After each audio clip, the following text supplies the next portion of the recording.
I'm not going to lie, I did a meditation yesterday that opened up the floodgates for me, which I was like irritated throughout the day then, because I was like, I did my meditation so that I could like heal this stuff, right? And I should be feeling fine. But the reality is like today I feel better because I did, with the meditation that I did, I was able to get out and release a lot of stuff. Now, yes, I lost a day to crying and being kind of stuck in my space, my head space, but I also had a lot of realizations. I'm able to count on people that I can vocalize that to when I'm ready, because I tend to hermit.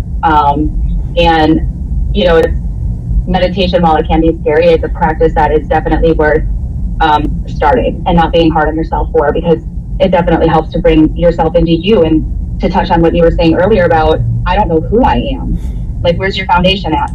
Like, okay, all this stuff has happened to me, but especially if you've experienced child abuse, what's my foundation? What am I supposed to go back to? And you really do have to recreate yourself and like learn who you are and what are the things that you want, can accept, and are not going to accept.